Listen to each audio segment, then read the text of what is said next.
Question ಮಾಡುವಂತ ಶಕ್ತಿ ಯಾವತ್ತು ನಿಮಗೆ ಬರುತ್ತಲ್ಲ ಅವತ್ತು ನಾಯಕತ್ವ ಗುಣ ನಿಮ್ಮಲ್ಲಿ ಬಂದೇ ಬರುತ್ತೆ. ಸಿಸ್ಟಮ್ ಅನ್ನ ಕ್ವಶನ್ ಮಾಡಿ, ಸರಿ ತಪ್ಪು ಆಮೇಲೆ ಮಾಡುವಂತ ಕೆಲಸದಲ್ಲಿ ಸರಿ ತಪ್ಪು ಹಾಗೆ ಆಗುತ್ತೆ. ನಾವು ತಪ್ಪು ಮಾತಾಡಿದ್ವು ಸರಿ ಮಾತಾಡಿದ್ವು, ಅರೆ ಕ್ವಶನ್ ಅನ್ನ ಮಾಡ್ಬೇಕು. ಅವ್ರು ಸರಿನೇ ಮಾತಾಡ್ಲಿ, ಸರಿ ಮಾಡಿದ್ರು ಕೂಡ ಉತ್ತರ ಕೊಡ್ಲಿ. ತಪ್ಪು ಮಾಡಿದ್ರೆ ತಪ್ಪುಕೊಳ್ಳಿ. ಕ್ವಶನ್ ಮಾಡುವಂತ ಶಕ್ತಿ ವಿದ್ಯಾರ್ಥಿಗಳು ಬರಬೇಕು, ಯುವ ನಾಯಕರಿಗೆ ಬರಬೇಕು. ರಾಜಕೀಯದಲ್ಲಿ 33% ರಿಸರ್ವೇಶನ್ ಕೊಡಬೇಕು ಅಂತ ಸೋನಿಯಾ ಗಾಂಧಿ ಅವರು ಹೇಳಿದ್ದಾರೆ. ಮಹಿಳೆಯರಿಗೆ ಯುವಕರಿಗೆ ನಾಯಕತ್ವ ಕೊಡಬೇಕು ಅಂತ ನಾವು ಕೂಡ ಆಶಿಸ್ತೀವಿ. ತಾವು ರಾಜಕೀಯ ಸ್ಥಾನಮಾನಗಳನ್ನ ಪಡ್ಕೋಬೇಕು, ಬುದ್ಧಿವಂತರಾಗಬೇಕು ಅಂತ ಹೇಳಿ ರಾಷ್ಟ್ರವನ್ನ ದೇಶವನ್ನ ಕಟ್ಟೋದಕ್ಕೆ ಯಾರಾದ್ರೂ ಕೈಲಿ ಸಾಧ್ಯ ಇದೆ ಅಂದ್ರೆ ನಿಮ್ ಕೈಲಿ ಮಾತ್ರ ಸಾಧ್ಯ. ನೀವು ಮನ್ಸು ಮಾಡಿದ್ರೆ ಇನ್ನು 10 ವರ್ಷದಲ್ಲಿ ನಮ್ಮ ದೇಶವನ್ನ ಏನು ಇವತ್ತು ಬಳ್ಳಾರಿಯಲ್ಲಿ ಕೇಂದ್ರ ಸರ್ಕಾರ ವಿರುದ್ಧ ಏನು ಪೇಪರ್ ಲೀಕ್ ವಿರುದ್ಧ ಒಂದು ಜಾಥವನ್ನ ಮಾಡಿ ಹೋರಾಟವನ್ನ ಯುವ ಕಾಂಗ್ರೆಸ್ ಮಾಡಿದೆ. ಇದು ಚಾತುರ್ಮುಖಿ ಗೂಂಜಿನ ಒಂದು ಅಭಿಯಾನ. ಏನು ವಿದ್ಯಾರ್ಥಿಗಳ ಧ್ವನಿ ಅಂತೇಳಿ ರಾಷ್ಟ್ರಾದ್ಯಂತ ಒಂದು ಕ್ಯಾಂಪೇನ್ ಅನ್ನ ಏನು ರಾಹುಲ್ ಗಾಂಧಿ ಅವರು ಮಾಡ್ತಾ ಇದ್ದಾರೆ, ಅದರ ಹೋರಾಟವನ್ನ ಬಳ್ಳಾರಿಯವರು ಕೂಡ ನಾವು ತಂದಿದ್ದೇವೆ. ಉದ್ದೇಶ ಇಷ್ಟೇನೆ, ಧರ್ಮೇಂದ್ರ ಪ್ರಧಾನ್ ಅವರು ರಾಜೀನಾಮೆಯನ್ನು ಕೊಡಬೇಕು. 22 ಲಕ್ಷ ವಿದ್ಯಾರ್ಥಿಗಳು ಮನನೊಂದಿದ್ದಾರೆ. 20ಕ್ಕೂ ಹೆಚ್ಚು ವಿದ್ಯಾರ್ಥಿಗಳು ಸೂಸೈಡನ್ನು ಮಾಡ್ಕೊಂಡಿದ್ದಾರೆ. 21ರಿಂದ 26ವರೆಗೂ ಕೂಡ 100ಕ್ಕೂ ಹೆಚ್ಚು ವಿದ್ಯಾರ್ಥಿಗಳು ಸೂಸೈಡ್ ಮಾಡ್ಕೊಂಡಿದ್ದಾರೆ. ಇದಕ್ಕೆ ಕಾರಣ ಯಾರು? BJP ಮತ್ತು ಕೇಂದ್ರ ಸರ್ಕಾರ. ಈ ಹೋರಾಟದಿಂದ ಒಂದೇ ನಮ್ಮದು ಉದ್ದೇಶ, ಅವರು ರಾಜೀನಾಮೆಯನ್ನು ಕೊಡಬೇಕು, ಹೊಣೆಗಾರಿಕೆಯನ್ನು ಹೊರಬೇಕು ಅಂತೇಳಿ.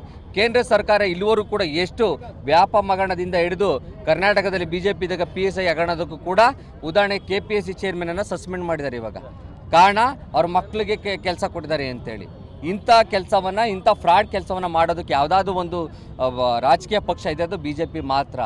ಯಾಕಂದರೆ ಅವರು ವಿದ್ಯಾವಂತರಲ್ಲ, ಪ್ರಧಾನಮಂತ್ರಿ ವಿದ್ಯಾವಂತರಲ್ಲ. ಅವರು ವಿದ್ಯಾವಂತರು ಯಾವುದ್ರಲ್ಲಾಗಿದ್ದಾರೆ ಅಂದರೆ ಜನಗಳನ್ನು ಮಧ್ಯೆ ಬೆಂಕಿ ಹಚ್ಚೋದ್ರಲ್ಲಿ, ಜಾತಿ ಧರ್ಮಗಳ ಬೆಂಕಿ ಹಚ್ಚೋದ್ರಲ್ಲಿ ವಿದ್ಯಾವಂತರಾಗಿದ್ದಾರೆ. ಎಲೆಕ್ಷನ್ ಮಾಡೋದ್ರಲ್ಲಿ ವಿದ್ಯಾವಂತರಾಗಿದ್ದಾರೆ. ಏನು ಎಕ್ಸಾಮ್ ಮಾಡೋದ್ರಲ್ಲಿ, ವಿದ್ಯಾಭ್ಯಾಸ ಕೊಡೋದ್ರಲ್ಲಿ ಅವಿದ್ಯಾವಂತರಾಗಿದ್ದಾರೆ. ನೋಡಿ, ಶಾಶ್ವತ ಪರಿಹಾರ ಏನು ಕೊಡಬೇಕಾಗಿಲ್ಲ.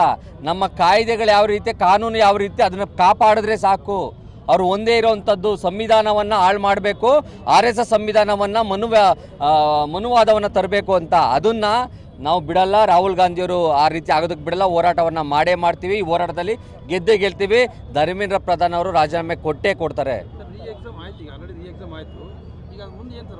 ನೋಡಿ, ಎಕ್ಸಾಮ್ ಆಗೋಗಿದೆ ಅಂತ ಅಂದ್ರೆ ಅಷ್ಟು ಈಸಿಯಾಗಿ ಹೇಳ್ತಾ ಇದ್ದಾರಲ್ಲ, ಕಷ್ಟ ಅನುಭವಿಸ್ತಾರೆ ಯಾರೋ ಬಡವ್ರ ಮಕ್ಕಳು ಎಷ್ಟು ಫೀಸ್ ಕಟ್ಟೋದಕ್ಕೆ ಎಷ್ಟು ತೊಂದರೆ ಆಗುತ್ತೆ. ನೀಟ್ಗೋಸ್ಕರ 1 ವರ್ಷ ಓದ್ದಲ್ಲೇ ಹೋಗಿ ಕೋಚಿಂಗ್ ತೊಗೊಂಡಿರ್ತಾರೆ. ಆ ಫೀಸ್ ಕಟ್ಟೋದಕ್ಕೆ ಎಷ್ಟು ಮನೆಯ ಸಾಲ ತಂದು ಕಟ್ಟಿರ್ತಾರೆ.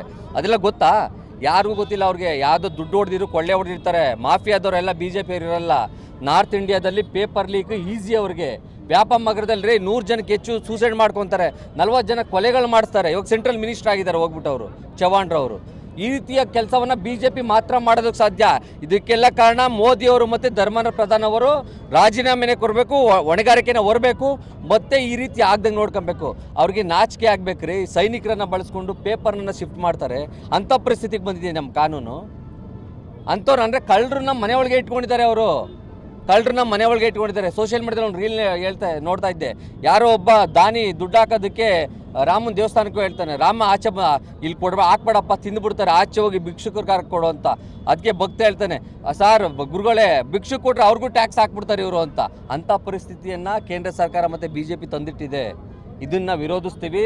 ನಮ್ಮ ರಾಹುಲ್ ಗಾಂಧಿಯವರು ಆಗಸ್ಟ್ 9ನೇ ತಾರೀಕು ದೆಹಲಿಯಲ್ಲಿ ದೊಡ್ಡ ಮಟ್ಟದ ಹೋರಾಟವನ್ನು ವಿದ್ಯಾರ್ಥಿಗಳ ಪರವಾಗಿ ಇಟ್ಕೊಂಡಿದ್ದಾರೆ. ನಾವು ಕೂಡ ಇಟ್ಕೊಂಡಿದ್ದೀವಿ.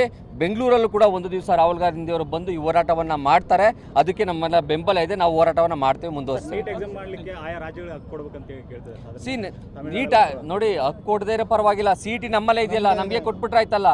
ನಮ್ಗೆ ನೀಟ್ ಬೇಡ ಅಂತ ತಮಿಳ್ನಾಡು ಹೇಳ್ತಾ ಇದೆ, ನಾವು ಹೇಳ್ತಾ ಇದ್ದೀವಿ ರೀ. ಸೌತ್ ಇಂಡಿಯಾದಲ್ಲೇ ಒಂದು ತಪ್ಪಾದರೆ ಎಷ್ಟು ದೊಡ್ಡದು ಮಾಡ್ತಾರೆ. ಇವ್ರು ಮನೆಯೊಳಗೆ ಕಳ್ತನ ನಡೀತಾ ಇದೆ, ಯಾರೂ ಮಾತಾಡ್ತಾ ಇಲ್ಲ. ಅವ್ರುಗಳು ಆಚೆ ಬಂದು ಅಂತ ಕೆಟ್ಟ ಕೆಲಸವನ್ನ ಮಾಡ್ತಾ ಇರೋವಂಥದ್ದು ಅವರೇ BJP ಅವರನ್ನೇ, ಬೇರೆ ಯಾರೂ ಇಲ್ಲ. ಆಮೇಲೆ ಇಲ್ಲಿವರೆಗೂ ಪೇಪರ್ ಲೀಕ್ ಎಲ್ಲ ಮಾಡುವಂಥವ್ರು BJP ಚೇಲಾಗಳು, BJPಯ ದೊಡ್ಡ ಲೀಡ್ರು ಮಕ್ಳುಗಳಿಗೋಸ್ಕರ ಮಾಡುವಂಥದ್ದು ಹೊರತು ಬೇರೆ ಯಾರಿಗೂ ಮಾಡಿಲ್ಲ.